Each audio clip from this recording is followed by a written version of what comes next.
I've been waiting for the speaker to get ready. Young people are usually last minute. But I am delighted to introduce today's speaker, Advocate Om De Costa. Not only because he is young and handsome, but because he comes from my chamber as well. Om has been running up and down in this course. You've seen him taking photographs and handing out mics and so on. But today he is our speaker, our guest speaker. Om has got 3 years of experience, a very short time to make him a speaker. But I'll tell you why he is doing the honors today. As a lawyer, he has been working with the Goa Foundation since he got his son up, and even prior to that, when he was studying, he interned with us a few times. As a lawyer, he has helped me in all the court matters ever since he joined. And he has been a very, very good assistant. He helps with the preparation of the matter, preparing the dates, preparing the submissions, taking down from Claude or from me what we want to say, trying to formulate it, and so on. He is always very active in the court, noting down the submissions of the other side, looking for judgments. He's very good on the computer, so if I say find some judgment on this particular topic, he can search and find. Then together we prepare our submissions, final submissions to hand to the court, and so on. He is so diligent and good that even the court has noticed that he is a good lawyer. And on 2 occasions, young as he is, he has been appointed as court commissioner. The court sometimes appoint somebody neutral. They appoint sometimes an amicus. Amicus helps them with arguments. But a court commissioner may be appointed to go to a site and do an inspection, give the facts of the case. So he's done that, I think, twice. Apart from the High Court, where he is my assistant, and he, as some of you know, he has recently started appearing in some matters with you also. He also goes to the NGT and does work at the NGT arguing matters, sometimes by himself, sometimes assisting me. But the main reason we asked him to speak today about how citizens can participate in the legal process is because entirely independent of me, he does a whole host of activities, which is to appear before various authorities prior to filing a writ petition, sometimes post a writ petition. So he has appeared before the GCZMA, before the Pollution Control Board. He's done the RTI appeals. When you don't get a document, he goes before the State Commission and so on. And he has really worked the system prior to going to court. Because when you go to court, one of the things the court tries to see is, have you gone to the appellate authority who was prescribed under the Act? And if you have not done that, then the court says you are coming to the High Court prematurely. So all the, the hard work, in America they call it grunt work. Basically the work which is getting the thing going, filing the applications, filing the RTI, posting it and so on. All that Om has done very, very effectively. Works very hard, sometimes late at night. I worry that he doesn't have a social life, although I know that he's very interested in films. So he took some days off for IFI. He's interested in music. And if you see him on the dance floor, he's quite a winner. With this, may I present, please give a very warm welcome. I've asked Om to speak to 7 p.m. only because I know you'll have a lot of questions on the subject he's handling, and I would like you to speak and ask your questions. Oh. Thank you for that glowing introduction, and which ma'am has done it entirely off the top of her head, and she's not even got a tablet ready to speak, so that's really something. I have to start off my lecture with an apology and a disclaimer. The apology is for starting late, but I usually like to think that my lectures start chaotic and end up smoothly. It is more desirable than being the other way around. And the disclaimer is that It's quite ironic, but I was never into public speaking, considering my profession is ironic. But I used to always shirk away at the idea of public speaking. So I don't know how Norma ma'am managed to convince me last year to take up a lecture in the course. And apparently it went well because I'm back here again. So without further ado, I'd like to begin my lecture today. The purpose of today's lecture is to provide you people with an overview of what I like to call citizen action mechanisms, problems that occur in our immediate environment, and what are the various ways and the procedures by which we can raise the issue and follow it up. So the first issue that I'd like to take up today is something that we have been seeing more and more of in the past few months, unfortunately. And that is the issue of illegal hill cutting and illegal field filling. The law which governs this topic is primarily Section 17A of the Town Country Planning Act. Now, what does 17A say? 17A says that you cannot undertake cutting of any hilly or slopy land or the filling of any low-lying area without the permission of the Chief Town Planner land use. There are three different Chief Town Planners, but the authority here is the Chief Town Planner land use. The Act then goes on to define what is slopy land and what is low-lying land. Slopy land is defined as land having a gradient or a slope which is in excess of 1:10. That's the ratio. Now, normally you come to know that a particular area is slopy land or a hilly land by looking at the plans. In the regional plan, for example, you find something marked as a no development slope. That's an indication that it would fall within the category of 17A. And as far as low-lying area is concerned, it's a technical definition in the Act of being an area which is 50 centimeters or more below the adjoining ground level. Now, as far as you and me and the common people are concerned, when we look at area, normally we think of low-lying area as fields because they are obviously at a much lower level than the road. So when people do make complaints, it is not expected that as a complainant you have to go and measure the depth of that area first before making a complaint. If you see any activity of a low-lying area or a field being filled, you make the complaint and then the authorities come and figure out whether it is actually technically a low-lying area or not. Now, coming to complaints, what do you do if you see some hill cutting activity going on which you come to know is without permissions? And I'll come to that aspect later. How do you come to know if it's with permissions or not? I'll deal with separately. But generally, the complaints for hill cutting and filling of low-lying areas is made to the deputy collector of your concerned area. So every taluka will have a deputy collector, and to that deputy collector's office, there are flying squads attached. You can make a telephonic complaint to the deputy collector's office. They are supposed to immediately intimate the flying squad, who normally within an hour or an hour and 2 hours from our experience, an hour or 2 hours of your complaint, visit the site and make a site inspection. A written complaint can also be made to the Chief Town Planner land use, because this is the authority who is supposed to be giving permissions, if at all, for this activity in question. There was one matter regarding illegal hill cutting in Alpora and the action we took to stop that from happening, but I will deal with it a bit later because it is more relevant to the section under the TCP Act about display codes. The next important topic I'd like to talk about is garbage. Now, the issues of garbage are extensively covered by the Solid Waste Management Rules of 2016. Under the Environment Protection Act, the central government has got very wide powers to frame rules for each and every different aspect of the environment. And one of the rules they've framed for garbage is the Solid Waste Management Rules of 2016. Now, these rules apply to all areas.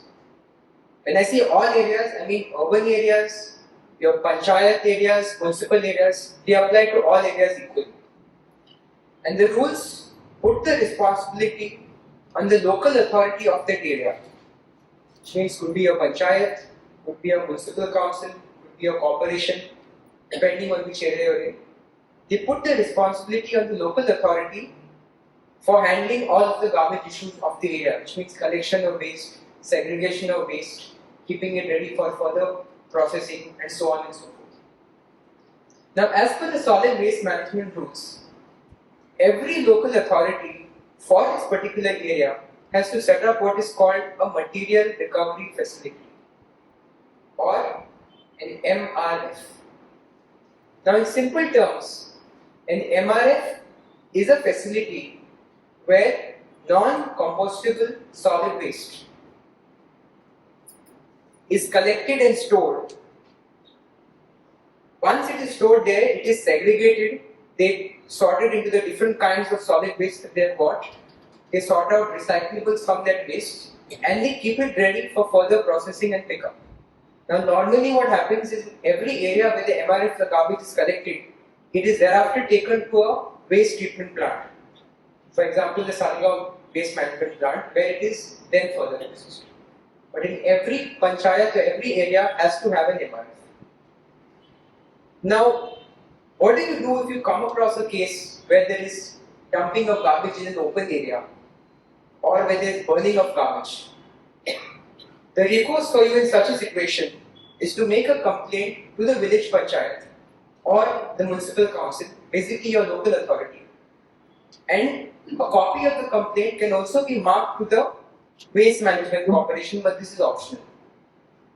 Once you make a complaint to the local authority and you don't find any action being taken, you can move the High Court or the NGT with the petition. And on a few occasions, even a simple letter written to the High Court, sometimes the High Court has taken it up and dealt with it without any formal petition being filed. Now, on the issue of garbage, this was a matter which was going on in the High Court for about 17 years. It is now concluded, but it's important to highlight that issues of garbage are being taken very seriously by courts. In the year 2007, that far back, the High Court came across several newspaper reports which pointed to unending and unsolved garbage problems across Goa. The High Court did what is called taking suo motu cognizance of an issue. Suo motu means by itself, by its own powers, without any petition or without any complaint being made to it. The High Court has the powers to take up the issue. So, seeing this issue of the garbage across Goa, the High Court, sorry, I think the sound is echoing. Yeah. The High Court set up what is called the Suo Motu Writ Petition 2 of 2007, where it made every local authority, every village panchayat a party to the petition, asked the Pollution Control Board and the state authorities to look into the status of MRFs being set up by all of these authorities. And for 17 years, in more than 150 hearings, the High Court passed orders from time to time to ensure that all of these village panchayats set up an MRF. They started with setting up temporary MRFs, meaning until a permanent full-scale MRF is constructed, a smaller facility to handle some level of waste, and eventually the goal was for all of these panchayats to have permanent MRFs. Norma ma'am was the amicus curiae in this matter. That is, amicus curiae is called a friend of the court. It is meant to be a lawyer who is neither for the petitioners nor for the government, but is independently meant to assist the court on certain issues. So, in the 17 years of this matter, in all of the 150 hearings, on every occasion, ma'am has appeared and has on most occasions prepared notes summarizing what are the issues, summarizing which panchayats have done this, what is incomplete. And with the assistance of these notes, the court monitored this matter for 17 years and was disposed of in 2024. Just this year, I think April of this year. Now, coming to an issue which day by day seeming is getting more and more violent, in the sense that all of the violators of noise are taking law into their own hands literally by assaulting, intimidating, and in all other matters threatening locals who are just trying to get a peaceful night of sleep and for themselves and their families. Now, before I come to what is noise pollution, it is important to know what is the standards permissible for noise in our areas. Noise occurs from a variety of sources and differs from area to area, and that is why the central government has framed what is called ambient air quality standards in respect of noise. These standards lay down for different areas what is the maximum level of noise on average that can be there during the daytime and during the night time. And you'll notice that for residential areas, it is significantly less as compared to, for example, in industrial area. Now the note number 1 and 2 gives you what is regarded as daytime and nighttime. I won't read that out loud. I will come to, once you know what are the standards for noise, what is the applicable law and what are you supposed to do facing issues of noise pollution. So the applicable law in this case is the Noise Pollution Regulation and Control Rules of 2000. These rules give you the two main circumstances in which you can make complaints. The first, if there is an excess level of noise, let me just go back to the previous slide. If there is an excess level of noise which is 10 decibels above the upper limit. So for example, if you are in a residential area in the night time, the applicable limit is 45 decibels and the noise level is 55, 10 decibels or above, you can make a complaint. Another situation where you can make a complaint is the rules lay down certain restrictions for what activities cannot be done during night time. For example, they say that after 10 p.m. you cannot use any heavy duty construction equipment which generates noise. So suppose you see your neighbor has got a JCB at 11 o'clock at night in one his house, God knows what reason. But if you do see that, that would be an instance of something where you can also make a complaint for noise pollution. Now coming to complaints, who are the complaints to be addressed to? In the last 3 or 4 years, the High Court has been extensively dealing with the issue of noise pollution and the difficulties which people used to have and to a large extent are still having is that though they used to make complaints to the police or the Pollution Control Board, the police used to never visit the site. They used to come up with some sort of excuse saying that we never got a written complaint. And in one way or the other, they used to just try and shirk their responsibilities and allow the noise to go on. So when all these issues were portrayed before the court simply refused to accept the stand told by the government that there is no noise pollution. And through its orders, the court is attempting to lay down a procedure for making of complaints which will not only serve as an easy way for citizens to make complaints but also help keep a record of all the complaints which are made. So one such procedure is you can make a complaint to 112, which all of us know as the general emergency number. But there is a specific order from the High Court, I will share that order later, where the High Court directs that complaints can be made by citizens directly to 112, which is the emergency number. On the receipt of a complaint, the concerned official who is manning that helpline forwards it to the police station. And the police station is supposed to immediately send their officers to the site to look into it. Secondly, if it's accessible to you, you can directly make a complaint also at the police station, apart from making a complaint at 112. And importantly, complaints you can also make to the office of the collector.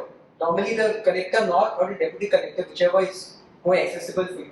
Because these authorities work along with the police, are supposed to work along with the police to ensure that the sound inside is stopped. The Pollution Control Board has got a form on its webpage for the making of online complaints. But in my personal experience, I have never seen anybody using that form.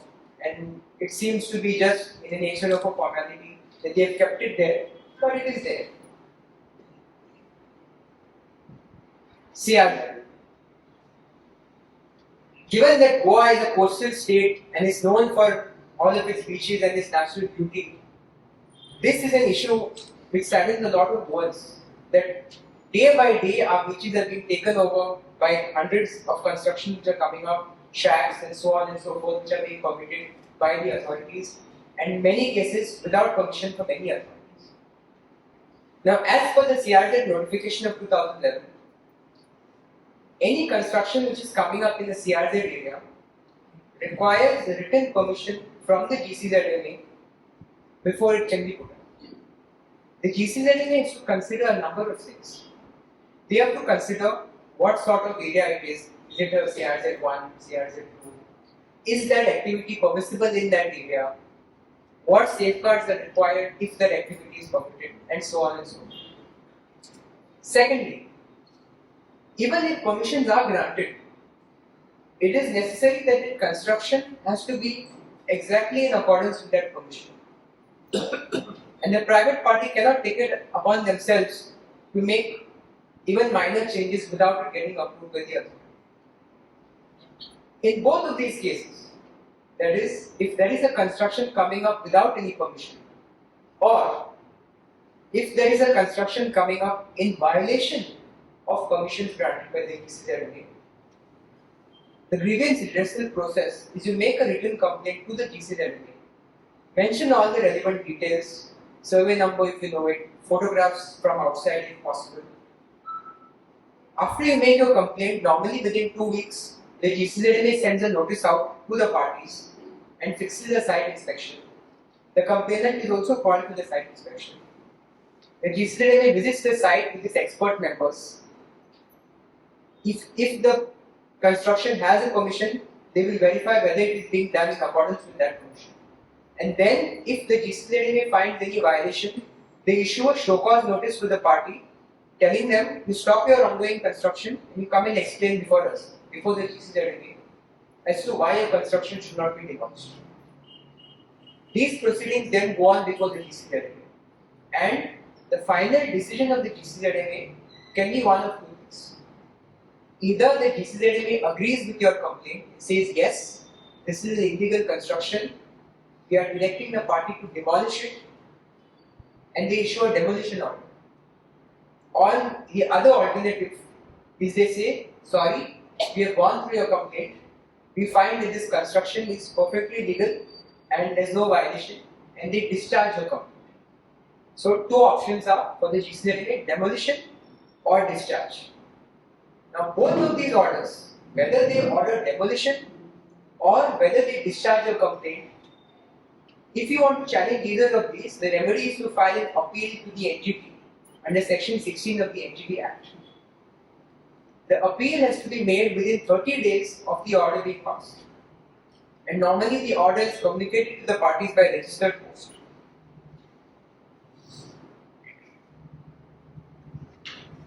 This is one CRZ matter we recently dealt with, which I would like to tell you about. So this was a case pertaining to Kandoli village, where a private party was given permission by the GCZMA for putting up 8 wooden shacks. After this permission was given by the authority, a few residents of Kandoli approached us, pointing out that what had actually been put up at the site was something quite far away from wooden shacks, and were actually in the nature of villas, so to speak, large residential villas with a swimming pool. We went through the papers, we filed a complaint with the GCZMA. GCZMA followed the exact same procedure as I have described to you, issued them a show cause notice, visited the site, and so on and so forth. The party came to the GCZMA, private party came to the GCZMA with a defense, saying that these are indeed wooden shacks, but they are just in the nature of beautified shacks or something of that nature. They are just wooden shacks. We pointed out that these shacks are using steel structures, steel frames, and concrete bases, and in no stretch of the imagination could it be wooden shacks. GCZMA agreed with us, directed for the demolition of all 8 of these cottages. This order was passed, I believe, in May 2024, and subsequently the party has filed an appeal before the NGT, which is still pending. But this was one such example of a violation of a permission granted. What was granted was permission for 8 wooden shacks. What was actually put up were 8 villas. Two entirely different things, not permissible under the CRZ notification.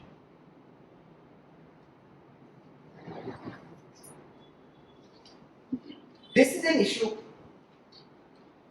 which is particularly troubling to a lot of rural villages because of the scarcity of water.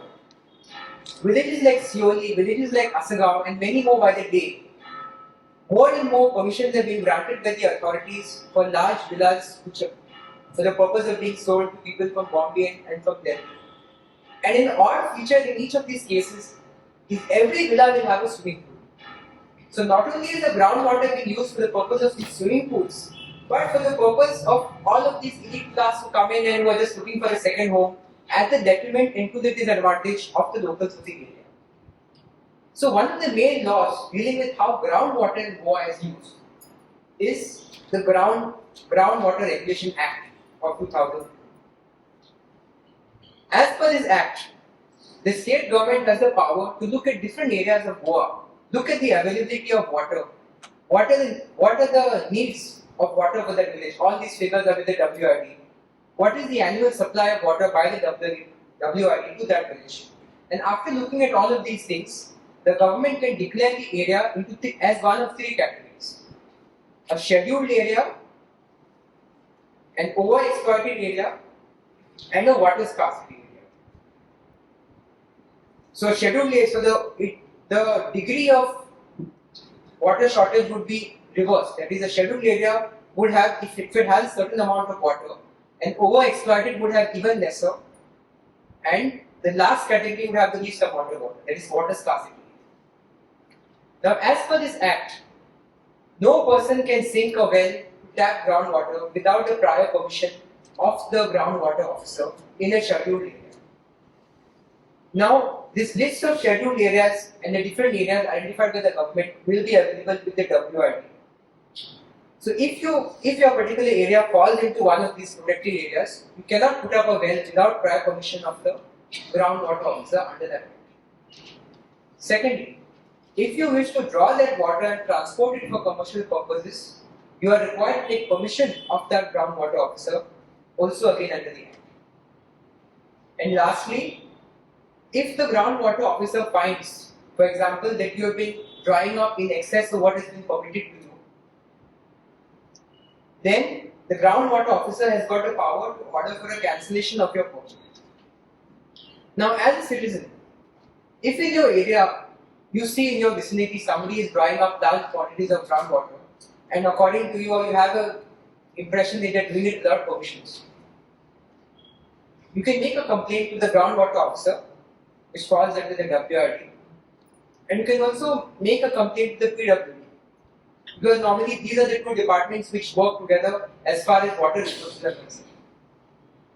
I'd like to tell you about one case we handled a couple of years back regarding the illegal use of groundwater in Anjuna. Now, this was a matter which was handled by my colleague, Advocate Anamika Gode, who worked with the Goa Foundation for about 5 years. A resident of Anjuna came to our legal clinic in Panjim with an issue where his direct neighbor opposite his house, had sunk 2 borewells and every day was getting in tens and numerous number of tankers, drawing up that water and then selling it for commercial purposes. We filed RTIs with the WRD to find out whether any permissions were granted for the sinking of these borewells and for transport of the water. And in both cases, we got an answer from the department that no, this activity is not been permitted by the department. Immediately we moved the High Court with a petition pointing out that groundwater is being illegally extracted and transported by this particular individual. The High Court directed the WRD to go and do a site inspection, and the WRD but obviously confirmed that the activities were happening without permission. Immediately, it ordered for the closure of those 2 wells, and the electricity department was told to disconnect the electricity supply to that particular premises. This individual thereafter was told by the court he had to give an undertaking to the court that the well which he had in his premises would not be used by him for commercial purposes and would only be used by him for his domestic consumption. And secondly, the state government filed criminal proceedings against him for theft of the national water under the IPC, as it was at that time. And that is how the petition came to a close. When this particular individual, those criminal proceedings are still ongoing, that's a different matter. But severe action was taken against that particular individual, apart from the imposition of a monetary penalty. In the year 2022, just for the purpose of mentioning the audience, the High Court also passed an order in this particular PIL, because Ruben Franco was the state of Goa, where the High Court found 23 borewells along the Kandoli Beach stretch, which had been set up by shacks, all the shack owners, in the vicinity of their shacks for the purpose of extracting groundwater, all of which was without permission from the groundwater officer. The High Court directed the sealing of all of those holdings. Now coming to the issue of water pollution. When we talk about water pollution, this can be the pollution of any water body, whether it's in the form of lakes, whether it's in the form of rivers, whether it's in the form of a nada. What can you do if you observe some case of water pollution? Under the Water Act, the procedure is you can make a complaint to the Pollution Control Board. The Pollution Control Board is the common authority under both the Water Act as well as the Air Act, which deals with water and air pollution respectively. So the procedure that I'm telling you about for water pollution would also be the same as far as air pollution is. Now once you make a complaint to the Pollution Control Board, you give them the details of where this water pollution is taking place, attach some few photographs and ask them to come and visit the site and take a sample.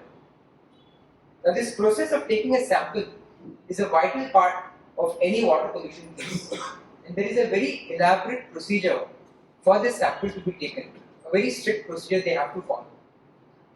The Pollution Control Board first fixes a date for the drawing of the sample. As a complainant you get a copy goes to the private party. When they visit the site of the water body which is polluted, they draw one sample and they divide it into two parts. Both the parts are then stored and sealed in airtight and watertight containers and are labelled. There is a form attached to both those samples which is signed by the Pollution Control Board and by the private party. So now you've got two packets of sealed samples of that water which are coming from the same source. One sample is divided into two. So one sample of this is given to the Pollution Control Board, one to the private party, and both samples are to be tested by independent labs recognized by the government to find out whether the water is polluted or not. After the test results come back, if the water is polluted, then the Pollution Control Board has to initiate proceedings against that private party for contaminating that particular water. As a complainant, you can write to the Pollution Control Board and you are entitled to know what is the result of that test, whether the test has found the water to be polluted or not. Now what if you are faced with a situation, as is most common these days, where despite making complaints to the authorities about some sort of water pollution, where no action is being taken at all. In that case, you can move the High Court with a public interest petition, or you can also approach the NGT. You can file an application in the NGT pointing out this serious issue of the water pollution and the inaction by the authorities. This is a bit unrelated to water pollution, but it is about water bodies and preventing pollution to water bodies. This is a new matter which came to us in the year 2024 regarding the Oshel spring. So a few residents of Oshel surely came to us with the difficulty that a 300-year-old spring in their village, which was the main source of drinking water, pure drinking water throughout the year, which all the villagers were reliant upon, given that the WRD had a serious shortfall in water supply. The shortfall of water supply was about half of the annual needs of the village. So let's say, for example, the village needed 5 million liters a year. What was being supplied was only 2.5 liters. So this Oshel spring was an important source of all year water supply for the village. Now what was the danger they were facing? Within 30 meters of the spring, the town planning department had permitted the construction of 8 residential villas with 8 stages. Within 30 meters of the spring. The aspect of the spring, not at all considered by the town planning, the files didn't even mention the Oshel spring. The village panchayat, as is often the case, once the town planning gives the approval, the village panchayat, without applying their own mind, without knowing the importance of the water source of their village, blindly and mechanically grants approval for the construction. So when these people came to us, by the time we were able to collect the information and move the High Court with a petition, 4 of the 8 villas had already been constructed. The main reason why we asked the High Court to stay the construction of the further villas was the Oshel spring. We pointed out that these permissions have been granted by the authorities without any consideration for this spring, which is an invaluable resource and asset to the village for the purpose of water supply. There was no scientific study of what could be the impact of this construction on the spring. No consideration of what are the chances of the water being contaminated, what safeguards can be taken to prevent contamination. None of this had been considered at all. The locals of Shiori got a private agency to come and do a report. They collected the money amongst themselves, got a private agency to study the area of the construction, prepare a report. And the report gave a clear finding that any construction within 100 meters of the spring could seriously contaminate the spring permanently and affect the quality of the water. When we put all of this before the High Court simply asked the state government, please show us what study you have done before granting the permissions. And the state government at the time of that hearing was unable to produce any study they had carried out. As a result of which, on 25th October 2024, about a month back, the High Court stayed the construction of the balance of the 4 villas and asked the Water Resources Department to do a study of the site. The WID has done a study of the site and the matter is ongoing, but as of now, the construction of those villas is stopped because the court wants a scientific assessment of what impact or what pollution this could cause to the offshore spring in the village.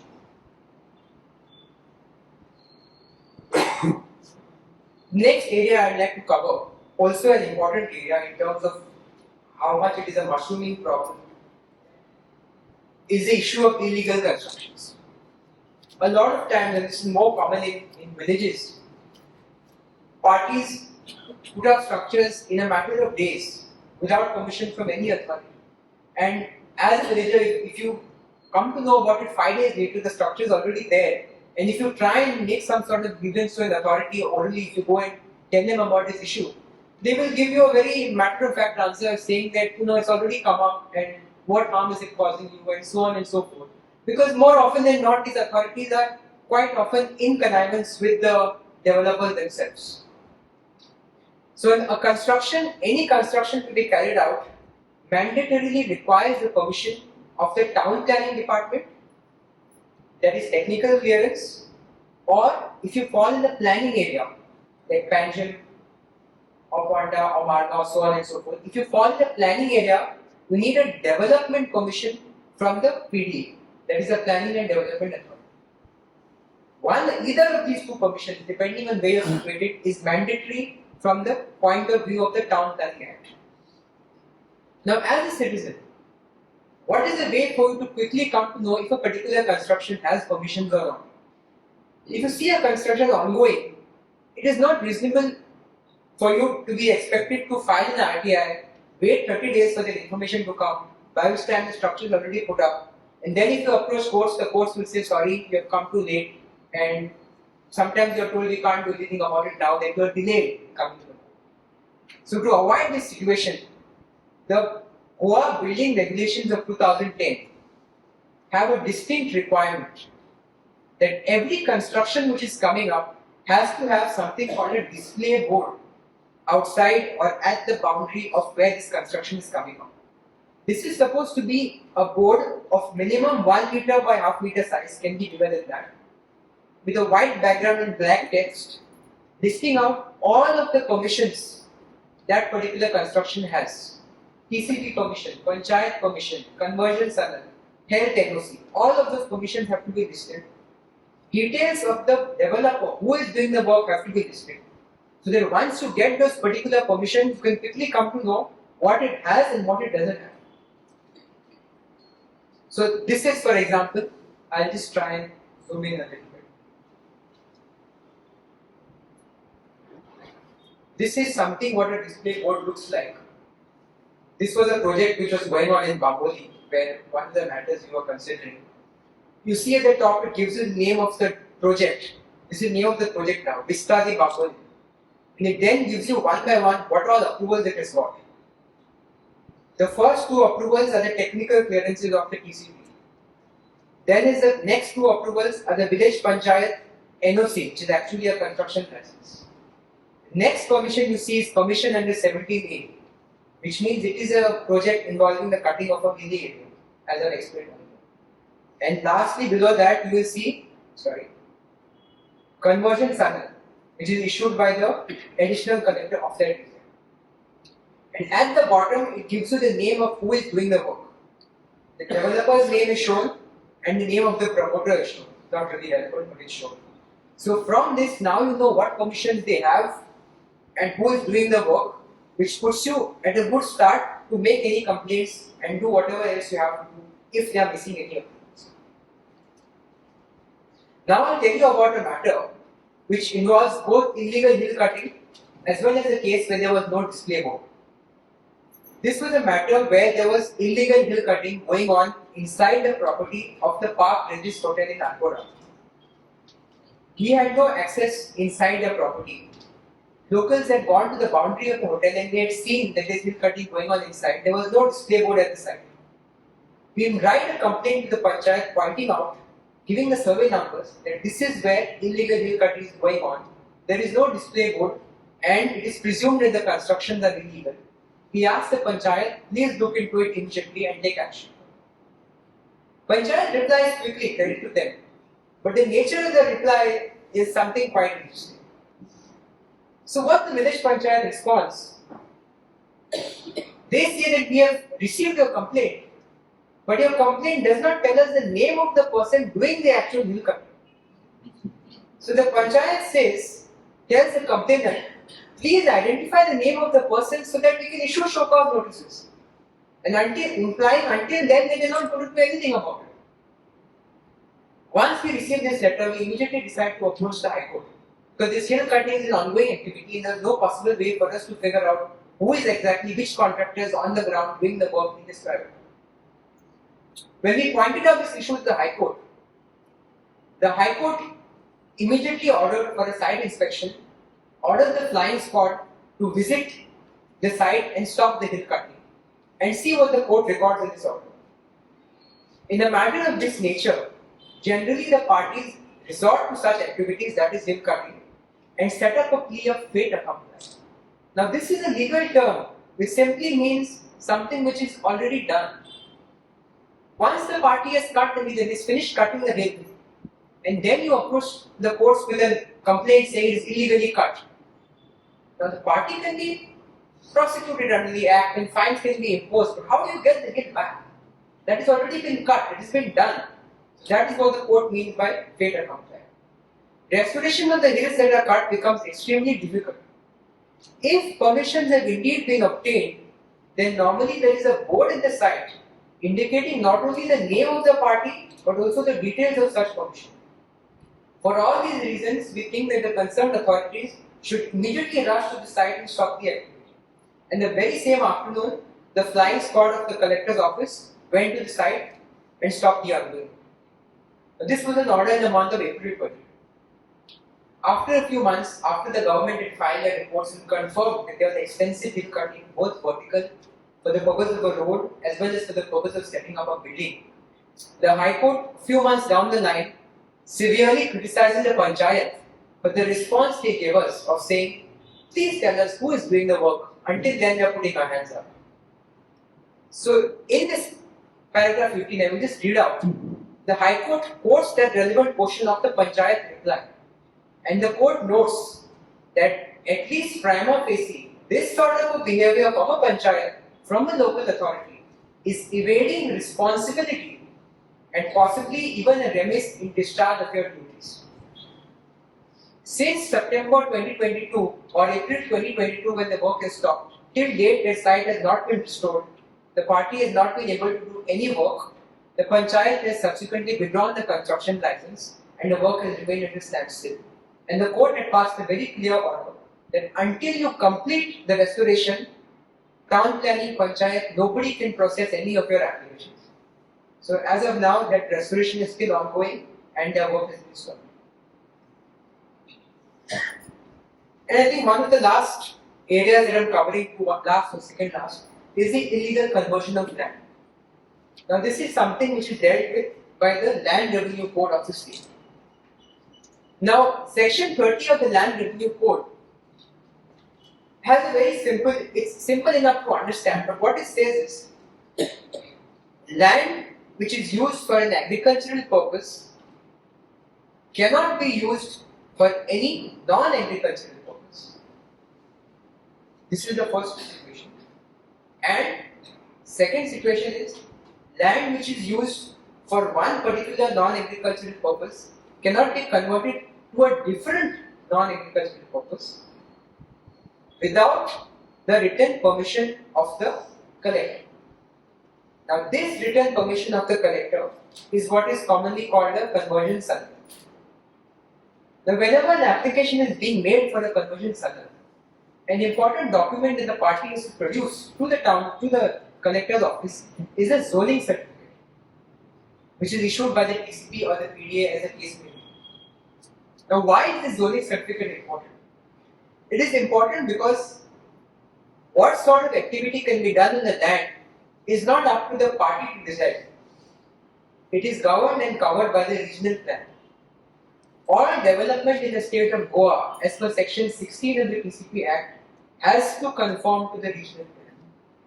So for instance, if the regional plan shows a particular plot as agricultural area, and if a private party applies for a conversion sanad, saying that I want to put up a 5-story building here for commercial purpose, he will not be granted a conversion sanad because that particular plot cannot be used for any activity other than agriculture. Now, what do you do if you want to file objections against the conversion sanad? You can file it in one of three cases. Before a conversion sanad is granted, if you are aware that some particular project is in the process of being put out, and obviously they would need to get a conversion sanad to change the use of the land. You can file objections with the concerned additional collector. Secondly, you can file objections after sanad is granted if there is any violation of the conditions. There are a lot of conditions that are required to vote. But for instance, one matter which we dealt with, the particular plot in question in Kalanpur was a forested area.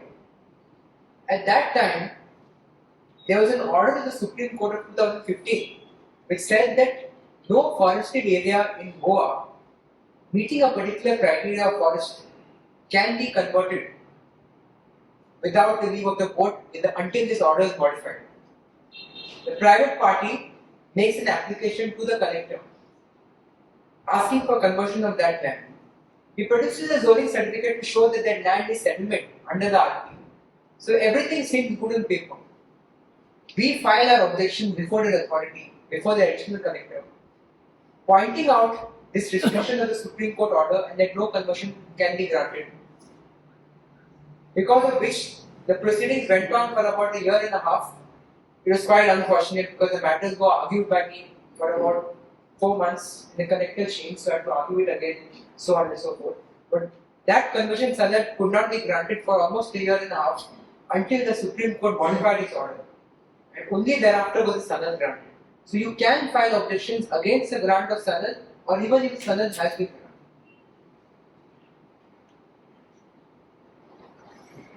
Large scale felling of trees, and when I mean large scale felling of trees, I mean illegal felling of trees.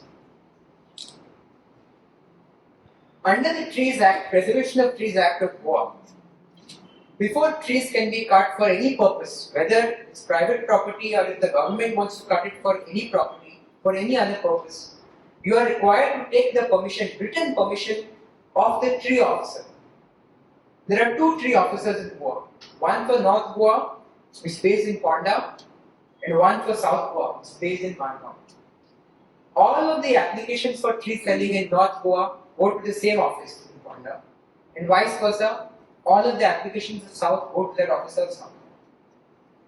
Any felling of trees without the written permission of this tree officer, as per section 9 of that act, is illegal and cannot be done, and there are severe penalties under that act. If permission has been granted, what can you do about it? If there is no permission, obviously you can make a complaint to the tree officer, to the forest department, and ask them to immediately stop the felling of trees.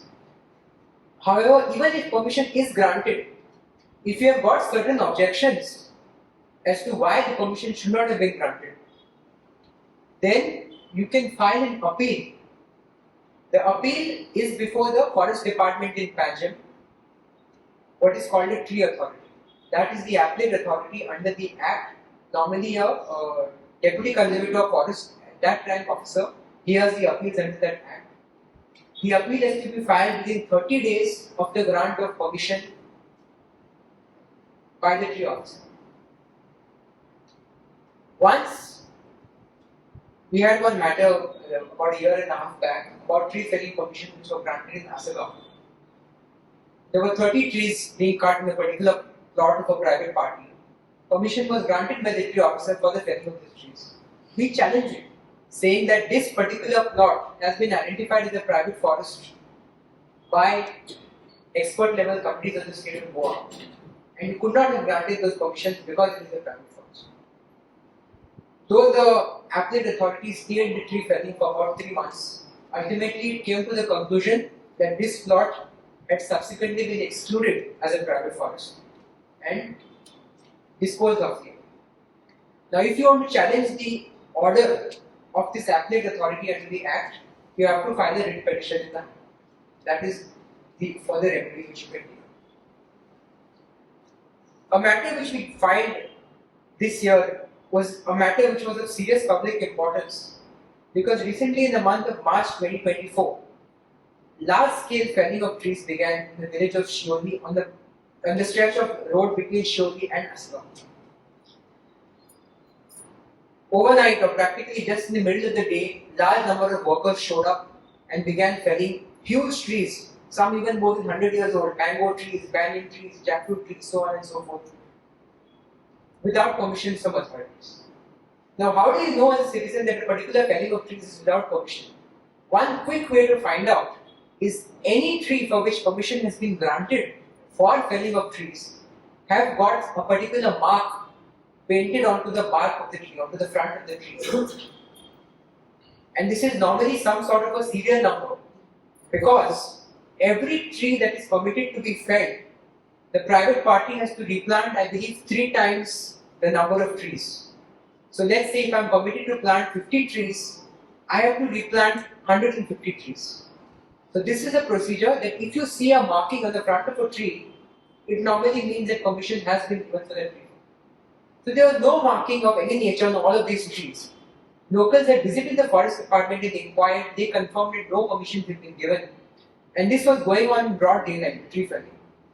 Locals of Shioli had a candlelight protest in large numbers, about 60 to 100 people every day for about 4 days, and still the felling continued.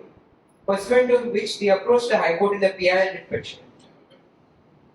The High Court, when it asked the government as to what is the position of this tree felling, was informed by the state that we have not given any permission for felling of trees. And immediately the High Court stayed the felling of these trees in Shioli. Since March, the remaining 100 odd trees in Shioli have not been felled and are not going to be felled because the government has said that we have never done any proposal for the felling of these trees. And as I am reaching the end of my lecture, I had listed these 3 things in my background note: ITI applications, time-bound services and citizen participation. But I will not go into it in much detail because Nama ma'am will deal with it in her lecture. One thing I'd just like to tell you about is that all the sorts of maps and plans which are prepared by the town planning department, whether it's the regional plan or the outline development plan or a land use register, as a citizen, how do you access it? Now, hard copies of these plans are almost always available with the department themselves. You can go and inspect them during working hours. If you need a particular copy or some sort of extract from that map, you pay a stipulated fee, but it is publicly accessible as far as the hard copies are concerned. Now, in the year 2021, there was an interesting matter which we took up and was filed by actually the Goa Bachao Abhiyan, where 4 draft ODPs were being prepared of Panjim, Kadamba and a few other areas. 4 draft ODPs were being prepared. And in all of these cases, it was becoming very difficult for citizen groups to analyze what sort of changes are being made and what is trying to be pushed in these plans. So we approached the department and asked them for a soft copy of the plans. Because these plans are all prepared on computers, soft copy, everything is available to them in soft copy. The department simply flat out refused to give us a soft copy and said the hard copy they will use that. These plans are huge in size in the sense that if you have to sit with the original plan, it would be as big as the first row there to all the way here. How do you work on this plan for a group of people? It's just not possible, it's just not practical. So in 2021, the Goa Bachao Abhiyan filed a writ petition, PIL writ petition in the High Court, pointing out that the soft copies of these plans are very much available in the department. There was no reason for them to refuse us this information, and because we needed the information to submit our comments on the plan for effective public participation. And the High Court, when this petition came up before the High Court, during the course of the oral hearings, the bench, that is the judges, were inclined to agree with us. And they told the state government orally that the stance you're taking is very unreasonable.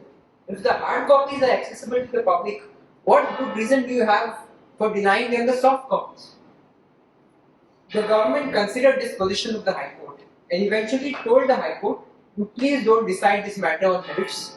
We are making a concession, as if they're doing us a big favor.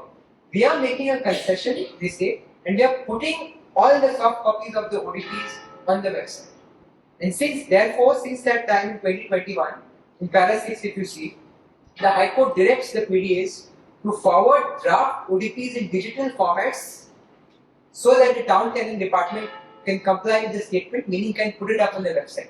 And even now, if you go to the website of the TCP, you will find a section called draft ODPs with the soft copies of those drafts available. And I think I've reached the end of my lecture. And surprisingly, I managed to end it without being given a time warning. So my only concern.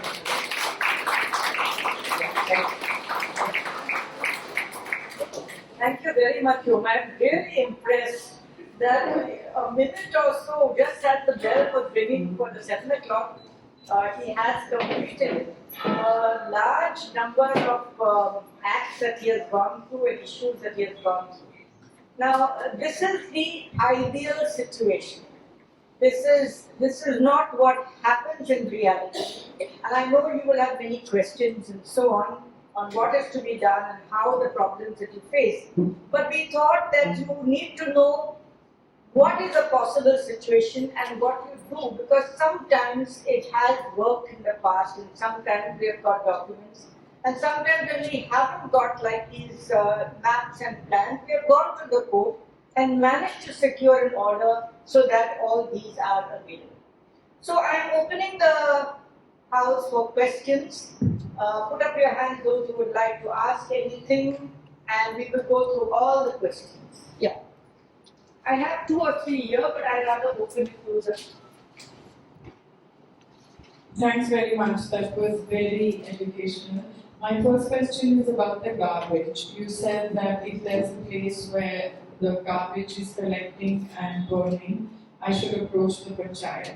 Now, I did that, I proposed it in the Gram Sabha, nothing came of it. So now I should go to and I should write a letter to you said GCW. Yes, okay. What you can do is you can write a letter to the GWMC, Okay. Goa Waste Management Corporation. Okay. All of the, at village level, whatever authorities, the panchayats and stuff are responsible for the collection of garbage, they have internally an administrative hierarchy where they report to the GWMC. So the GWMC is administratively overlooking the entire process of garbage collection and segregation. You can mark a complaint to them. If that still doesn't work out, then you can. I can send an email because I have like videos and photos. You can send an email, I'm mentioning all the time. You can send an email to the GWMC and ask them to take action. Okay. The second point Go to the second one. What is the complaint that you have actually? that why is it collecting here in an open space in a residential area, and then why are You they mean that there are garbage heaps lying in different places? Is that what you in mean? one area? There's construction and like normal household garbage and garden garbage all in one area. Because there is something that the court has termed as black spots. Is that what you would mean? That people are going regularly to some? Not that. That is also there, but not this particular one.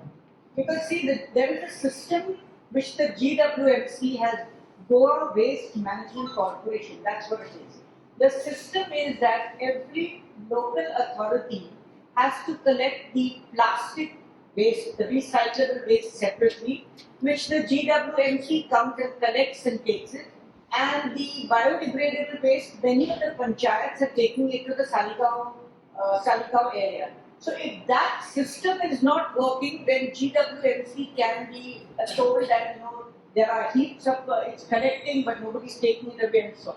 But you seem to be talking of something which is No, there's both of this, and we took it up in the panchayat, and the person came from Saligao, he explained the whole process, but it's not being followed. Basically, they just do door-to-door dry garbage, and that's it. They don't do all these blind spots.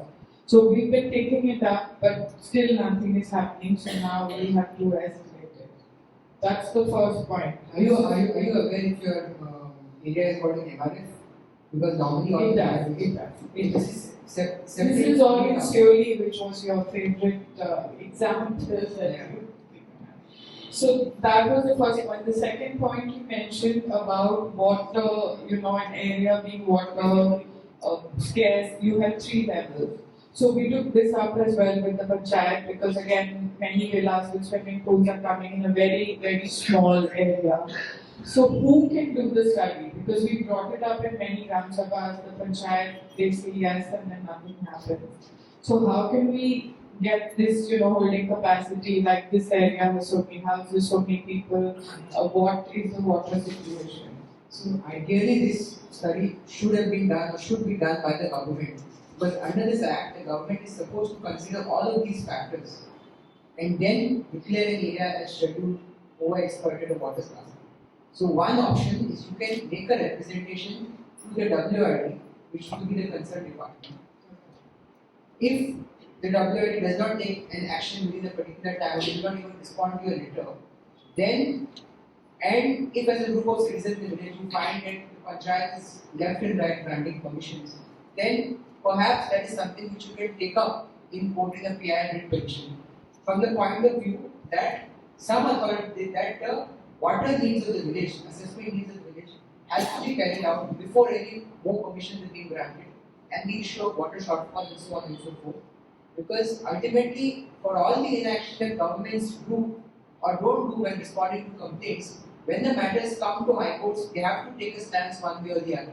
So at least at that stage, if they don't respond, they will take some action. Because in like 2 or 3 Gram Sabhas, it's been brought up and they say yes. So we have all that. So make a written representation to the Okay. And the last point is about, you said noise, commercial, residential. How do we know whether we live in a residential area or a commercial area? Because there are restaurants and things coming, and there are all these issues of noise pollution. So normally these areas are notified in the Gazette, but they are available on the website of the district collector. Last time I checked, they were available at the district areas. If they are not available, then you can inquire the district collector's office because he is the main nodal authority under the Act. So his office will definitely have that district. Okay. Thank you very much.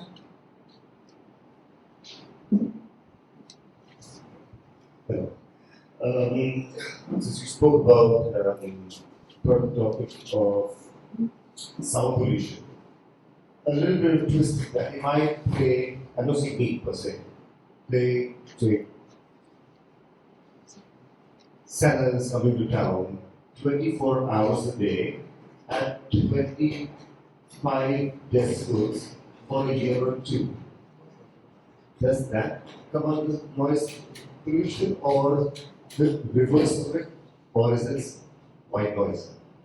So you are saying if you play a particular song for 25 decibels 24/7 all around. Strictly speaking, there cannot be a violation of the noise rules. But one thing that could possibly is to be a public nuisance. Because under the IPC or the new Bharatiya Gyan Samhita as it is called now, for it to be a public nuisance, all it has to be is causing inconvenience to the public in general. So in the sense that there is no requirement that the noise rules for it to be 10 decibels above or below, but 25 decibels I do not believe will be that loud anyways, which could cause nuisance to someone. So I don't see the harm in that would be. Because day-to-day normal conversations are normally around 25 decibels or something. If I play Hail Mary, Holy Mary 24 hours a day, we put it in that way. Because what song you play doesn't matter as long as it is not in violation of the. Would that be Is it if it's loud enough to affect people in that sense? What song you're playing isn't really relevant, whether you're playing a religious song or not a religious song. But I was trying to say specifically on the question of the 25 decibels. If 25 decibels may not be an issue under the noise rules because there they have limits laid down. 10 decibel or above in excess of the laid down limits. But it's quite possible that it could be a case under public nuisance, but even there I don't I see think that how is sound amplified. Sorry? Sound No, it amplified. need not be sound amplified. It need not always be through loudspeakers because I mean, with the kind of speakers you get nowadays also, even with a regular set of home speakers, if you put it on full volume, it's possible for those also to be in excess of the limits. Yes. This regarding tree cutting. If any tree is cut, you have to plant 3 times. That is what you say. But if there is one provision in that they are not planting it, then they have to pay some nominal penalty. Is there anything to stop that? Because they have to plant it. No? What is the use of taking some 500 rupees per tree? So the thing is that under the Act, under the scheme of the Act, for everything that they require someone to do, if you don't do it, they have to lay down the penalty. Now, as you said, if they don't plant the trees, they will pay the penalty. But as a citizen, as a resident of the area, if you have a problem with that, you can write to the department because you can point out to them that the object of the Act is in the Act itself. The object of the Act is the preservation of trees. The purpose is not meant to be recovery of money from people who don't want to plant trees. So you write to them, tell them that apart from recovering the money, get them to plant the trees. If they don't take action, you can move ahead with further proceedings.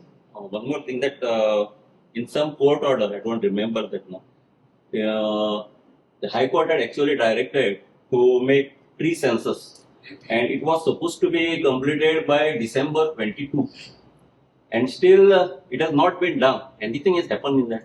So unfortunately, while the order of the High Court in that sense was a landmark order, because it was pointed out by the Living Heritage Foundation, who was one of the petitioners in that matter, the Tree Authority had been practically dormant for over more than 15 years since the Act came into force. And the High Court passed a number of directions to make that authority active, having regular meetings, conducting a census of all of the trees and so on and so forth. So the government started with the census. It started with the census, and after about a few months, it realized the number of trees it would have to do a census of. It could not comply with that High Court's order despite being given extensions of time. So finally, what they do is what they do when they have no choice. They went and amended the Act to say that the census is not required. This is an unfortunate answer to your question.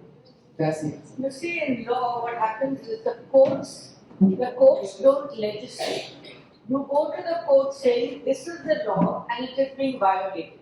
Now the court says, yes, this is the law and it's being violated, and in that terms passes an order. But the legislature always has powers to make the laws, and even after the judgment, it is possible for the legislature to make a law which says, for various reasons, we do not feel that this clause is applicable, and we delete this clause, or we amend this clause, or we change this clause.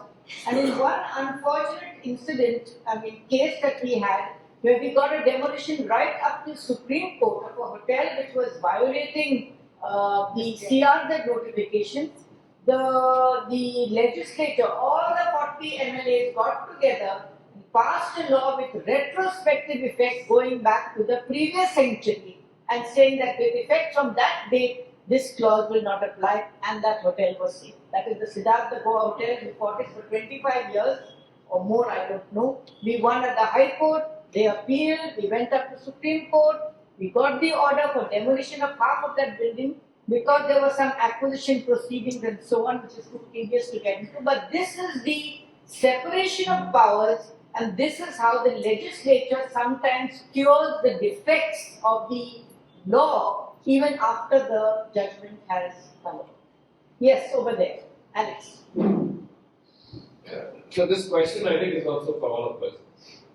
The same case that we had in the tree cutting, it was 49 trees, and they have to plant 147 trees. If you read the order very carefully, The order says that they have to plant it in the next tree planting season. The tree height has to be 10 feet, 8 to 10 feet, 10 centimeters in diameter, 1 meter by 1 meter apart.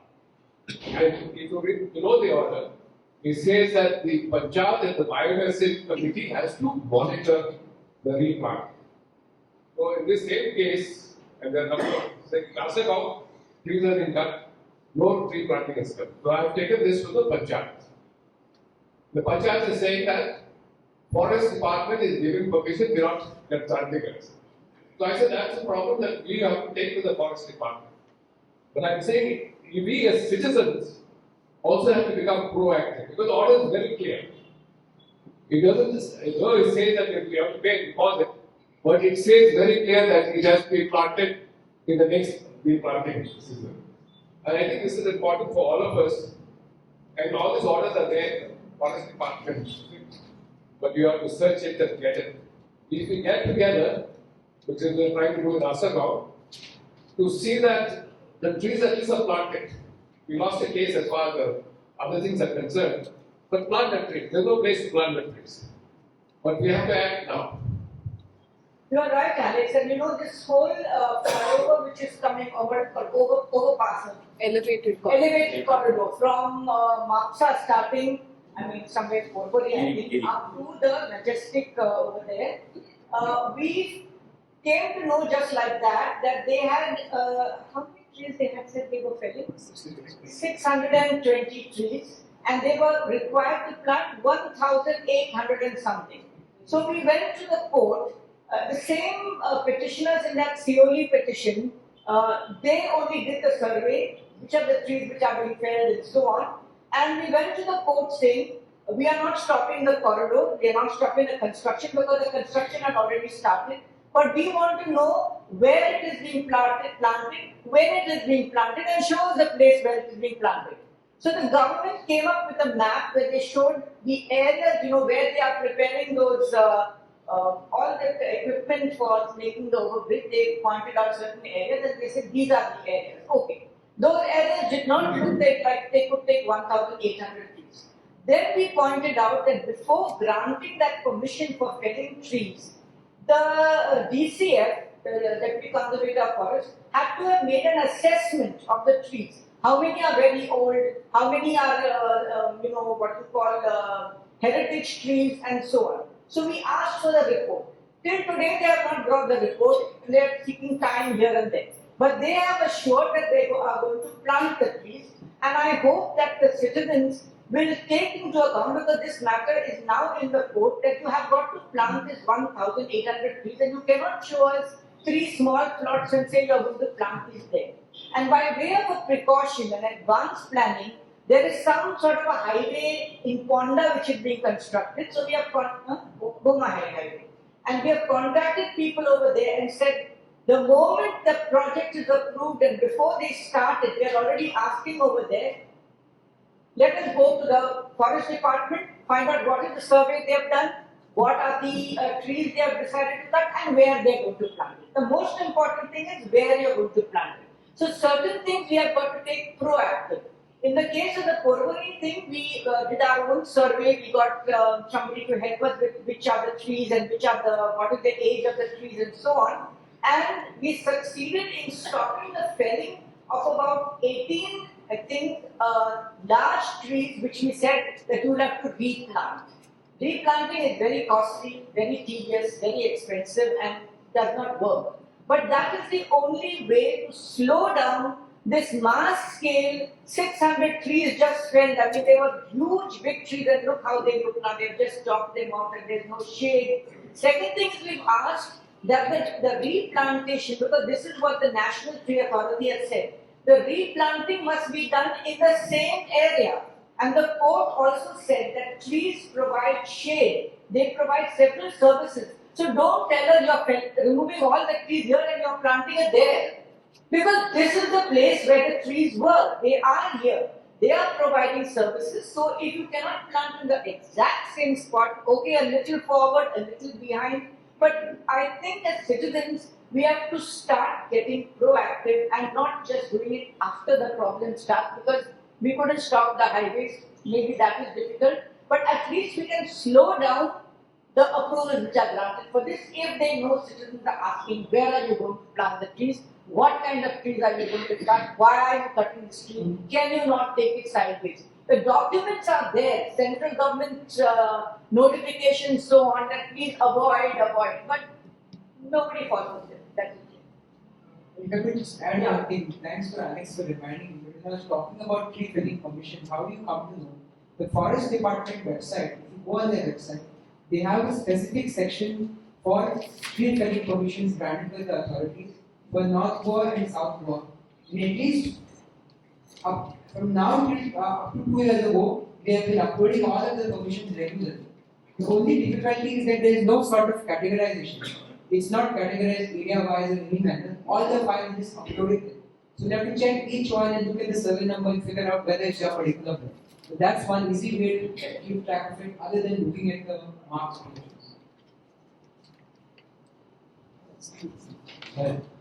Can you file a blanket complaint or a PIL addressing the illegal land filling activities, say within a certain range, say from Apsa to Kalangut? Because when we travel from Apsa to Kalangut, we see that there is land filling across the road, right? So can you file a common complaint, a blanket complaint addressing this? Or do you need to visit and you need to identify the site? Is there a compulsion that you need to identify the site, or can you file a blanket? So I would answer your question in relation to one of the matters which was recently handled in the High Court. So there what had happened was that the villagers of 3 areas, Giri, Sukur and I believe Samolda, made a complaint to the deputy collector, to the Mamlatdar, pointing out that there is large scale illegal tree felling going on in these areas. They named a few survey numbers, but they could not possibly visit all. They named a few that were known to them. The Mamlatdar and authorities visit the area, identified about 20 survey numbers in each village, and thereafter did not do anything. Thereafter, this same group of villagers moved to High Court and pointed out to them that there has been no action by the authorities to take care of this problem. And thereafter, the High Court monitored that matter for 2.5 years to ensure that all of these cases were being restored by the authority. So to answer your question, it may not be so easy to simply file a blanket PIL without at least going into some detail and making some sort of complaints to authorities. So some level of that details you would have to go into before you can move on. And one more question I have is, I think I remember there was a judgment from the High Court last year with regard to the sewage that is being flown into the sea. Okay, if you go to the beach, last year I think some of the shacks were Kandolim area, they were not operating because someone had filed a PI. So when the High Court passes a judgment, does the High Court mandate the authorities to monitor them? Because this year if you visit the beach, again you see that sewage is leaking into the sea. So this is that same matter which I mentioned regarding borewells being sealed, that Ruben Franco matter, where the court found not only that the borewells were being sunk illegally, but all of these shacks were operating without any consent from the board and were discharging sewage into the water. So now to answer your question, all of those shacks found operating in violation of law were sealed, and the Pollution Control Board was told to monitor that these shacks don't do this thing again. Now, if you find that the same shacks or any other shacks are still discharging sewage, make a complaint to the Pollution Control Board. You can point out this High Court order and tell them that even the High Court has in the past criticized this, and if they still don't take action, you have to move the High Court to the petition. Okay, I am just taking one question here. The question is, encroachment of road problem is not solved in spite of giving a complaint to village panchayat, Mamlatdar, Deputy Collector Ponda, and Directorate of Panchayat South Goa. How can we get justice? I don't know who asked the question. Yeah, okay. Then maybe you can explain them what you want. Yes. You want me to explain anything, or I can just No, answer the you answer. Yeah. So you have made the complaints seemingly to all of the concerned authorities, the panchayat and the town planning, all these authorities, and nobody is taking action for encroachment of a road. What you'll have to do is you'll have to move the court with the petition. You'll have to move the court with the petition, point out that look, this is a road which is being encroached no construction can be permitted to come up encroaching the road. I have made complaints to the authorities and they have not taken any action at all. And in such circumstances, almost always the High Court will either ask the authorities to take some action in a town-bound manner, visit the site, prepare a report, and definitely get something favorable if you move. So actually, I was planning to do a petition to the Human Rights Commission because if I go to High Court, I have to hire an advocate and I have to waste my time also.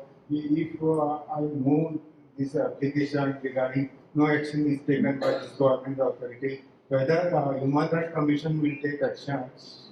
Actually, I wanted No, in this particular case, I do not think it would be advisable to go to the Human Rights Commission because it is affecting the public also. No?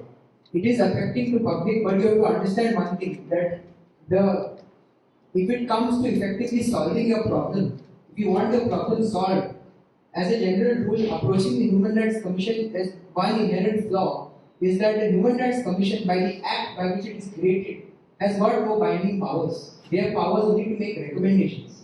And secondly, the nature of this case, where it's an encroachment, this is something what we call disputed, in law we call it disputed questions of fact. When you are pointing out saying something that it is an encroachment of a public road, and whoever is a private party will come and say that I have not encroached, I have kept a setback. This kind of disputed questions, normally the Human Rights Commission doesn't go in. So, one option possibly for you is if you and a few other group of villagers could come together and pool at least certain amount of money, maybe it's possible to approach the High Court, or alternatively you can try writing a letter to the High Court, address it to the judges of the High Court, to the registrar, because sometimes the High Court take up these matters so much without any formal petition being filed. So that is something you can do. Or you can argue it yourself. Wait for my lecture. Madam, actually, I have made this note now on first day of this session. Okay. Yeah. Okay. Yeah. You basically said with regards to illegal hill cutting, you can call a flying squad. Is there anything with regards to, illegal tree felling? Is there something similar like a flying squad that will come and stop them? Per se, there is no formal flying squad as in the case of hill cutting and maybe field filling. Yeah. But you can, in our experience, when you make complaints to the forest department and the tree officer, they do visit the site and take action, even though there is no formal flying squad, they do visit the site. So you can make complaints to the forest department and the tree officer. You can phone them telephonically and if possible make a written complaint. Is it something, in your experience, is it something immediate or do they come like later once the tree's already felled? What's the current situation? The response has been quite mixed in the sense that we have had a few cases where they do visit the site immediately, but in other cases they don't take any action whatsoever. Like in this case, coming back to Shivani, it seems to be my hot favorite village in the day. Despite all of the protests of the villagers who were protesting every day, the forest department did not do anything to stop the felling. Only after the petition was filed, the forest department comes and says, no, we have not given permission, by immediately stopping it. But they did not stop it despite complaints being made. So it's a bit of a 50-50. Okay, I have another question here. A few days back, a BDO who attended, an IAS officer, BDO, who attended a Gram Sabha meeting in Betalbati, stated that a panchayat has no right to reject a proposal which has been approved by the government unless the Panchayati Raj Act is amended by the Legislative Assembly. Is this statement factually correct? Well, I will give you my answer on that and then perhaps I can ask Norma ma'am to clarify. So strictly speaking, in terms of the building regulations, the statement made by the gentleman, strictly technically speaking, is correct. Because as per the building regulations, once the town planning grants technical clearance or once the PDA grants development permissions, the wording in the act is that a village panchayat shall grant a construction license.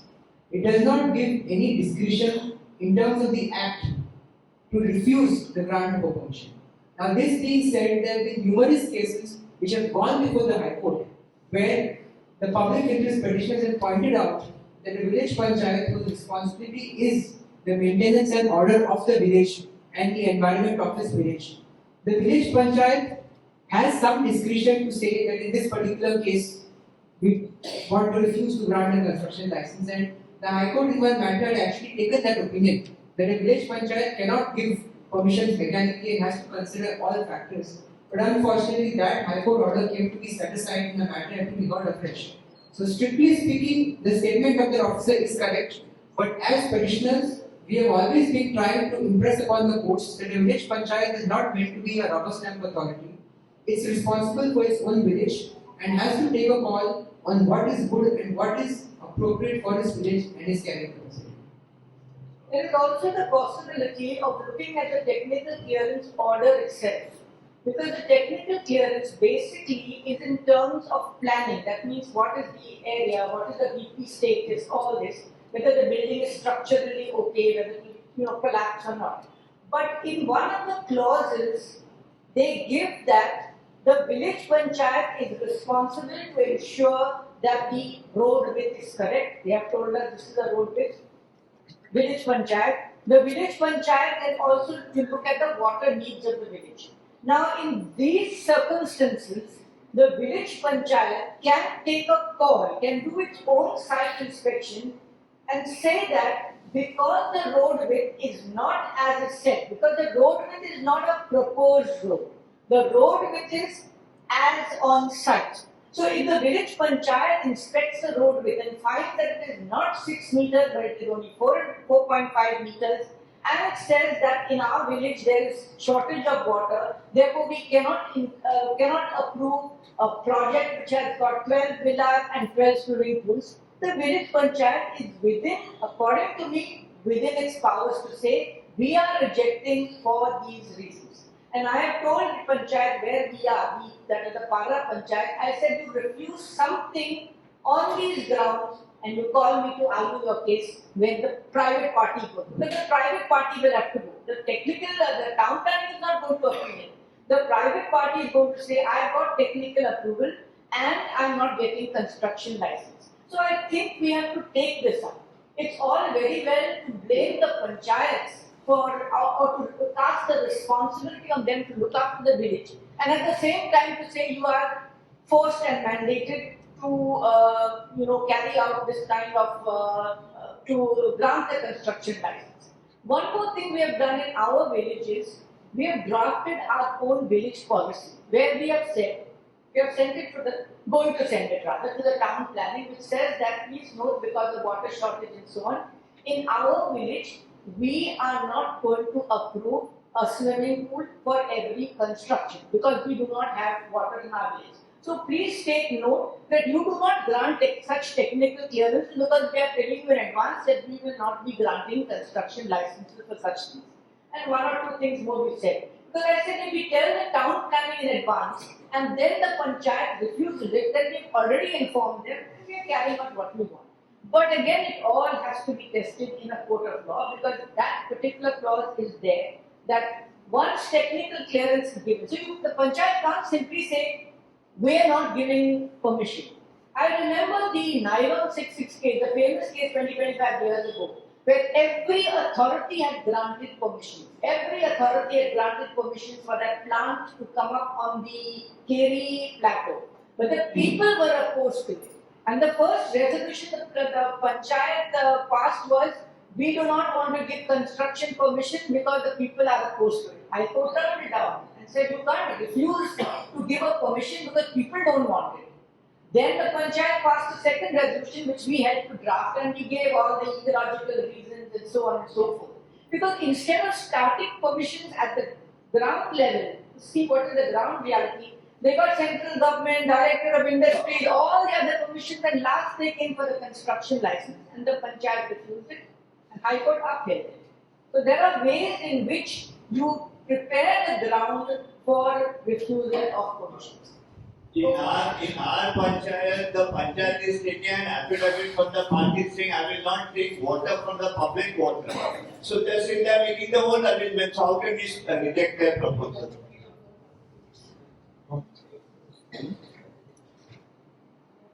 The issue is not just about that specific condition of the technical clearance which Norma ma'am referred to requires the panchayat to make an assessment of the infrastructure of the village. which includes roads, power supply, water supply, garbage, and so on and so forth. That's one aspect of it, is not just the water.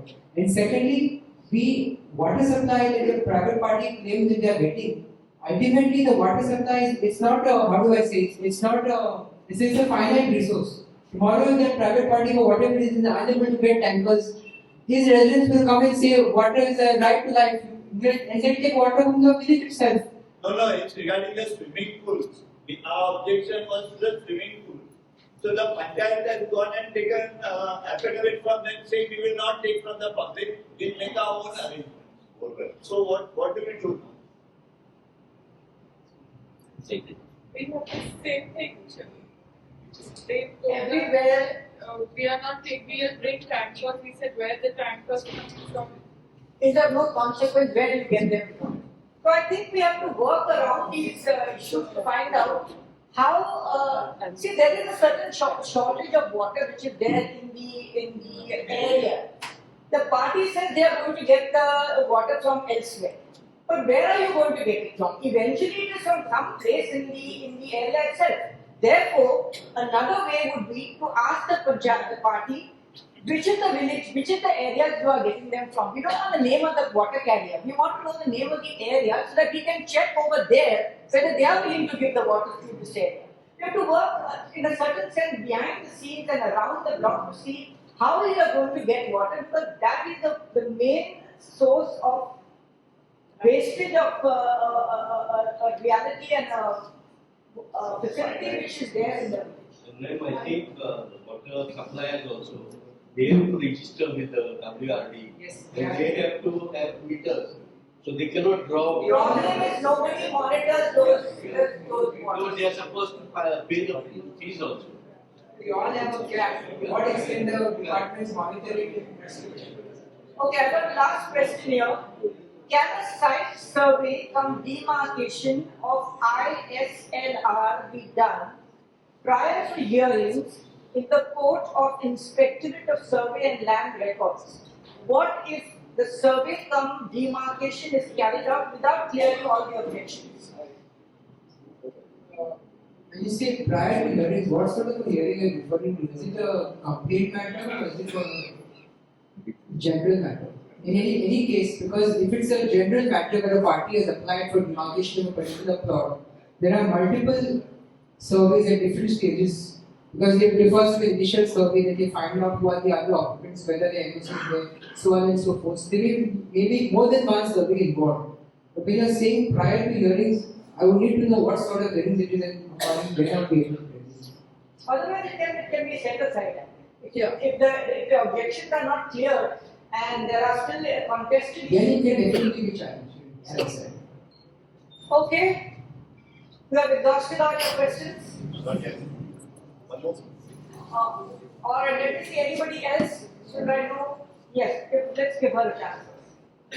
This is just advice that I would put through your experience. So we have a very, very beautiful natural resource in the form of Groundwater Creek in Salvador, which every single day gets littered, which in effect is polluting the waters. So the approach to the panchayat was we put dustbins there so that at least the conscientious ones would use it. But the panchayat says they get stolen. So we put it out to them for a solution because they are the panchayat. And we were advised to ask them to put cameras on electric poles. Would that be a good solution through your experience? We have seen a couple of villages where this strategy has been implemented, and though the panchayat does, I know of a few cases where people have been fined by the panchayat for dumping the garbage there through the cameras. It is also can't escape from the fact that below the same light post garbage is still being dumped. So it does deter a few people, but it would not seem a permanent solution to your problem of people of in the water in the We're creek. talking about beer bottles and all sorts of plastic that we are picking up from the creek. So if none of those ideas work, you will have to move the High Court with a petition Because I mean, I'm thinking of a situation where despite putting up your dustbins and cameras and all those sorts of facilities, if people are still dumping waste there, this is off the top of my head, the panchayat would have to maybe hire some sort of a security guard or something of the sort. I'm just So thinking. that's where the cameras came into play. Exactly. So how effective to your It would be deterrent to some extent, but if you're saying that the issue is pollution of the creek of the Yeah, because it's a beautiful, very scenic spot and everyone wants to enjoy it. But in doing so, it may deter to some and extent. there are no dustbins. And we even suggested that we chain the dustbins to the electric poles. But the answer was that it becomes a dumping site, legal one, because there is a dustbin there and no one is going to open it. There is. The panchayat would have to come up with some sort of long-term solution because the answer can't be that you can't make a mess. And just I'd like to add to what she's saying, or dustbins are a disastrous solution to garbage because they are the places where it just piles up. Cameras work. There are a couple of places in the village where I am, where they have installed them and they work. Providing that the punch members have their Monitor. Okay, the lady over there, those at the back, please put your hands up since you're putting it up, but so slowly that I can't. This could be related to Wamaponda Highway or maybe not. But I recently observed, to be specific, 26th of this month, that the GVM circle, the GVM Ponda, the college circle, vast number of trees have been felled. And I believe it's some mango tree probably could be thousands of years old. I may be exaggerating. But vast number of trees. But if it's already begun, please have a look into it. If it's not, but I didn't see any marking of a particular number as mentioned on that tree.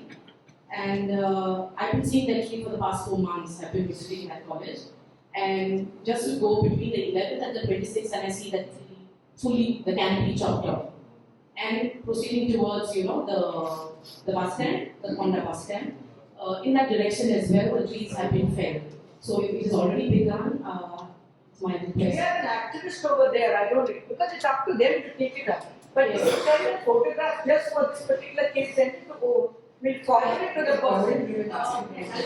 I don't have pictures right now.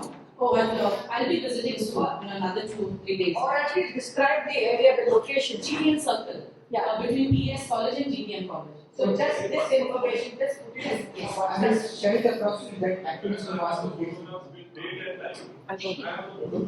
You know what she's talking about? Yes. Because that's the activist question. Okay. Thank you so much. Last question, you still have it? Yes. Okay. Last question, I think, before we close. Short and sweet. Short and sweet, yes.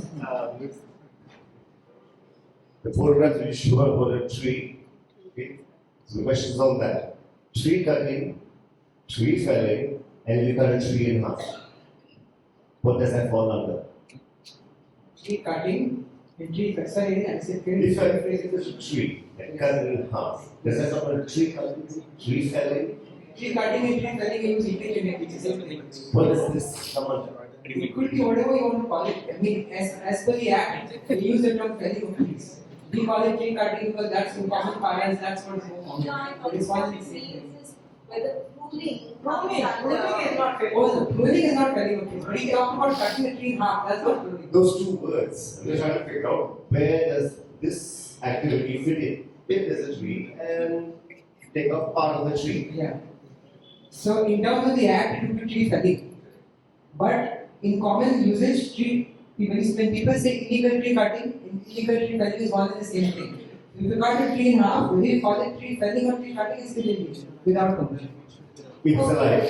Sorry? Even if it's still alive. Yeah, even if it's still alive. Okay, so thank you very much on your behalf. I thank Advocate Paul